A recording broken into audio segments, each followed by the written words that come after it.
காமத்தில் மட்டும்தான் ஆண்களின் பங்கு, பெண்கள் காலமும் செய்ய இங்கு 1000 உண்டு.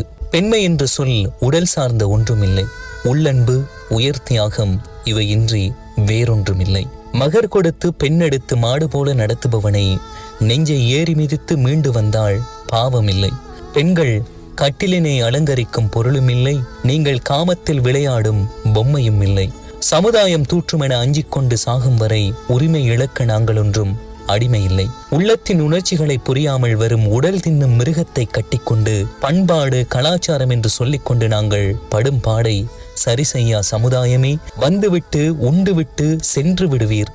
எங்கள் வாழ்க்கை வீணாய் போய்விட்டால் நீயா தருவீர்? காமத்தில் மட்டும்தான் ஆண்களின் பங்கு, பெண்கள் காலமும் செய்ய இங்கு 1000 உண்டு. மெட்டி போட்டு மேளம் தட்டி மேடை மீது தாலி கட்டி கையை பிடித்தவன் கயவன் என்றால் பெண்ணா பொறுப்பு? முதல் வாழ்க்கை முறிதல் பாவமும் இல்லை, அந்த பாவி தொட்ட உடல் என்பதால் கேவலமும் இல்லை. மனம் பார்த்து மனம் கொள்பவன் ஆண்களின் கூட்டம், மறுமணம் ஆயினும் கைப்பிடிப்பவன் ஆண்டவன் தோற்றம். திருமணம் தோற்பதால் வாழ்க்கை ஒன்றும் இருள் அல்ல, மறுமணத்தை தேடும் பெண் மட்டமான பொருள் அல்ல. திருமணம் தோற்பதால் வாழ்க்கை ஒன்றும் இருள் அல்ல, மறுமணத்தை தேடும் பெண் மட்டமான பொருள் அல்ல. பெண்கள் வாழ்வில் தடுக்கித்தான் போனார்கள், தவறி ஒன்றும் போகவில்லை. தோற்றா விடியிலும் பரவாயில்லை, தூற்றாமல் கடந்து செல்லுங்களேன்.